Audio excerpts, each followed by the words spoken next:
ഇപ്പം നമ്മുടെ കൂടെയുള്ള 2024-ലെയും 2025 ബാച്ചിലുള്ള സ്റ്റുഡൻസ് ആട്ടോ ഇൻസ്റ്റയിൽ പഠിക്കുന്നത്. അപ്പോൾ നമുക്ക് ഇവരോട് ചോദിക്കാം നീറ്റ് ആസ്പിറൻസിന് അവർക്ക് എന്താണ് അഡ്വൈസ് തരാനുള്ളത്.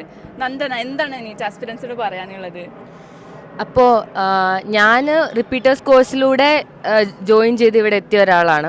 അപ്പം എൻ്റെ ഒരു രീതിയിൽ ഇത് പറയുകയാണെങ്കിൽ ഞാൻ +1 +2 തീരെ നീറ്റ് ബേസ്ഡ് ആയിട്ട് പഠിച്ചിട്ടേ ഉണ്ടായിരുന്നില്ല.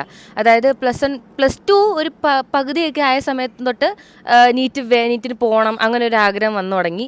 അത് കഴിഞ്ഞിട്ട് പിന്നെ ഞാനൊരു ക്രാഷ് കോഴ്സ് ജോയിൻ ചെയ്തു, പക്ഷേ എനിക്ക് കിട്ടിയില്ല. പിന്നെ റിപ്പീറ്റേഴ്സ് കോഴ്സ് എടുത്തു. അങ്ങനെയാണ് ഞാൻ ഒരു നല്ലൊരു സ്കോറിലേക്ക് എത്താൻ പറ്റിയത്. നിങ്ങൾ എപ്പം നീറ്റിന് വരണമെന്ന് തീരുമാനിക്കുന്നോ അപ്പം തൊട്ട് സിൻസിയറായിട്ട് നിങ്ങളുടെ ഫുൾ എഫേർട്ട് അതിന് വേണ്ടിയിട്ട് ഇടുക. നമ്മളിപ്പം റിപ്പീറ്റേഴ്സ് കോഴ്സിന് ജോയിൻ ചെയ്തു, അല്ലെങ്കിൽ നിങ്ങൾ +1 +2 കൂടെ പഠിച്ചു എന്ന് എഴുതിയിട്ട് നമുക്ക് കിട്ടണം എന്നൊരു നിർബന്ധവും ഇല്ല. നിങ്ങളുടെ എത്രത്തോളം എഫേർട്ടാണ് അതിൽ നിങ്ങൾ ഇടുന്നത്, എത്രത്തോളം മാക്സിമം നിങ്ങൾ അതിന് വേണ്ടി നിങ്ങൾ കൊടുക്കുന്നു എന്ന് വെച്ചിട്ടായിരിക്കും നിങ്ങളുടെ റിസൾട്ട് നിൽക്കുന്നത് എന്നുള്ളത് മനസ്സിലാക്കുക. ഏത് കോഴ്സ് ആയിക്കോട്ടെ, ഏറ്റവും നല്ലത് +1 +2 തന്നെ കയറി പഠിച്ച് പോകുന്നത് തന്നെയാണ് എപ്പോഴും നല്ലത്. നമ്മുടെ ഒരു വർഷം അതിന് വേണ്ടി കളയുന്നത് ഒരിക്കലും നല്ലതായിട്ടുള്ളൊരു കാര്യമല്ല. ഇപ്പം എനിക്ക് കിട്ടിയില്ല, എനിക്കിതിൽ പോകണം എന്നുള്ള രീതിയിലൊക്കെയുള്ള ഞാൻ റിപ്പീറ്റേഴ്സ് കോഴ്സ് എടുത്ത് പോയെന്നേ ഉള്ളൂ. നിങ്ങൾക്ക് അതിന് മുന്നേ തന്നെ ഇതിന് വേണമെന്ന് ഉറപ്പുള്ളവർ എന്ത് ചെയ്യുക, +1 തൊട്ടേ ഇതിന് വേണ്ടി പഠിച്ചു തുടങ്ങുക. ഇവിടെ ഞങ്ങളുടെ കൂട്ടത്തിൽ ഇപ്പം വേറെ സ്റ്റേറ്റ്സിൽ നിന്നുള്ളവരൊക്കെ ആണെങ്കിൽ തന്നെ ഞാൻ നോക്കുമ്പോൾ കേരളത്തിൽ നിന്നാണ് ഏറ്റവും കൂടുതൽ ഈ റിപ്പീറ്റേഴ്സ് വരുന്നത്. ഇവിടെ ബാക്കിയുള്ള സ്റ്റേറ്റ്സിൽ നിന്ന് നോക്കുകയാണെങ്കിൽ ഫസ്റ്റ് അറ്റംപ്റ്റിൽ കയറി പോകുന്നവർ തന്നെയാണ് ഏറ്റവും കൂടുതൽ. ഇപ്പോൾ നിങ്ങൾ ഷെഫിനോട് ചോദിച്ചാലാണ് അവൻ്റെ ബാച്ചിലെ കാര്യമാണെങ്കിലും മനസ്സിലാവും.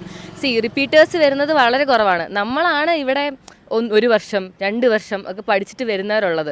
അപ്പം നമ്മളെ അവരെയും വ്യത്യാസപ്പെടുത്തുന്ന എന്താണെന്ന് ചോദിച്ചാൽ ഇത് മാത്രമാണ്. നമ്മൾ +1 +2 കോഴ്സ് പഠിക്കുന്നവർ അത്രയും സീരിയസ് ആയിട്ടാണ് പഠിക്കുന്നത് എനിക്ക് ഫീൽ ചെയ്യുന്നില്ല. എല്ലാവരെയും മനസ്സിലായത് തൊട്ടേ ഒരു റിപ്പീറ്റിംഗ് എന്ന് പറഞ്ഞൊരു സംഭവം കേരളത്തിൽ നിന്ന് ആയത് തൊട്ടേ അത് വന്നിരിക്കുകയാണ്. അപ്പം നിങ്ങൾ ഇടുന്ന എഫേർട്ട് അതിനോട് കുറവായിരിക്കും.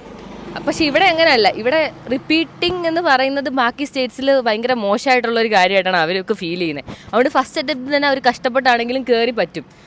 അത്രയ്ക്കുള്ളതേ ഉള്ളൂ. അപ്പം നമുക്കും അതിനുള്ള കാലിബർ ഉണ്ട്, പക്ഷെ നമ്മളത് മനസ്സിലാക്കുന്നില്ല എന്നുള്ളതാണ് മനസ്സിലാക്കേണ്ട ഒരു കാര്യം.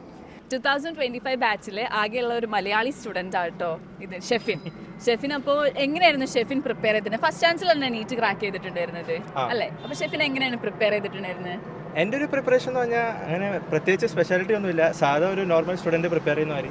അപ്പോൾ എനിക്ക് നിങ്ങൾക്ക് ഒരു അഡ്വൈസ് തരാണെങ്കിൽ എൻ്റെ ഒരു പ്രിപ്പറേഷൻ നിങ്ങൾ ഫോളോ ചെയ്യുകയാണെങ്കിൽ നിങ്ങൾ മെയിനായിട്ട് ശ്രദ്ധിക്കേണ്ട കാര്യം ഫിസിക്സിന് നിങ്ങൾ കൂടുതൽ ഫോക്കസ് കൊടുത്ത് പഠിക്കുക എൻ്റെ ഒരു അഭിപ്രായത്തിൽ. കാരണം ബയോളജിക്കും കെമിസ്ട്രിക്കും ഒക്കെ മാർക്ക് കിട്ടാൻ റിലേറ്റീവ്ലി നിങ്ങൾ എഫേർട്ട് ഇടുകയാണെങ്കിൽ നിങ്ങൾക്ക് കിട്ടും. ഫിസിക്സ് നിങ്ങൾ തുടക്കത്തിൽ ചെയ്യുകയാണെങ്കിൽ എൻ്റെ ഒരു അഭിപ്രായത്തിൽ നിങ്ങളുടെ എക്സാം എഴുതുമ്പം ഫിസിക്സിൻ്റെ ക്വസ്റ്റ്യൻ ചെയ്യുമ്പോൾ നമുക്ക് ഭയങ്കര ഒരു കോൺഫിഡൻസ് ബൂസ്റ്റ് കിട്ടും.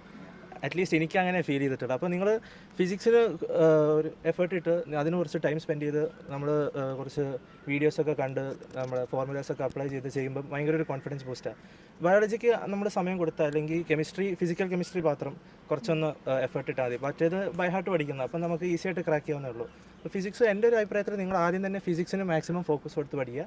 അത് കഴിഞ്ഞ് ബയോളജി NCERT ഫോളോ ചെയ്യുക, chemistry NCERT plus physical chemistry മാത്രം നിങ്ങൾ പുറത്തുനിന്ന് ക്വസ്റ്റ്യൻസ് ചെയ്യുക. അപ്പോൾ ആ ഒരു അപ്രോച്ചായിരുന്നു ഞാൻ ചെയ്തിരുന്നത്. അല്ലാണ്ട് അങ്ങനെ സ്പെഷ്യലായിട്ടൊന്നുമില്ല, നോർമൽ ഒരു സ്റ്റുഡൻറ്റ് ചെയ്യുന്ന അപ്രോച്ച് തന്നെയായിരുന്നു. എയിംസ് ഡൽഹിയിലെ ലൈഫ് എങ്ങനെയുണ്ട് ഇവിടെ വന്നതിന് ശേഷം? എനിക്ക് ഫസ്റ്റ് വന്നപ്പോൾ കുറച്ച് ഡിസപ്പോയിൻറ്റിംഗ് ആയിരുന്നു, കാരണം ഞാൻ മാത്രം മലയാളി. ഞാൻ കുറച്ച് പ്രതീക്ഷിച്ചു. പിന്നെ ഗ്രാജുവലി എൻ്റെ ബാച്ച്മേറ്റ്സ് എല്ലാം ഭയങ്കര ഫ്രണ്ട്ലിയാണ്.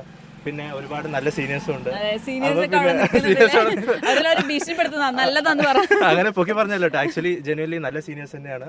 എനിക്ക് ഒരുപാട് ട്രീറ്റ്സ് ഒക്കെ തന്നിട്ടുണ്ട്. പിന്നെ എൻ്റെ ബാച്ച്മേറ്റ്സ് ഒക്കെ ആയിട്ട് കമ്പനി കൂടിയപ്പം എനിക്ക് ഭയങ്കര കംഫർട്ടബിൾ ആയി തോന്നി. ഞാനിപ്പം വീട്ടിൽ പോകാൻ പോലും മടിയാണ്, അവിടെ ഭയങ്കര ചൂടാണ്. അപ്പോൾ ഇവിടെ തന്നെ AC ഇരുന്നാൽ മതി. അപ്പോൾ വീട്ടിൽ പോകാൻ പോലും മടിയാണ്. ആക്ച്വലി ഭയങ്കര നല്ല എൻവയറമെൻ്റ് ആണ്. കുറച്ച് ക്ലൈമറ്റ് ഇഷ്യൂസ് ഒക്കെ ഉണ്ട്, പക്ഷേ അതൊന്ന് ഓവർകം ചെയ്ത് കഴിഞ്ഞാൽ ആക്ച്വലി വളരെ അടിപൊളിയായിട്ടുള്ളൊരു എൻവയറമെൻ്റ് ആണ് എയിംസ് നമുക്ക് ഓഫർ ചെയ്യുന്നത്.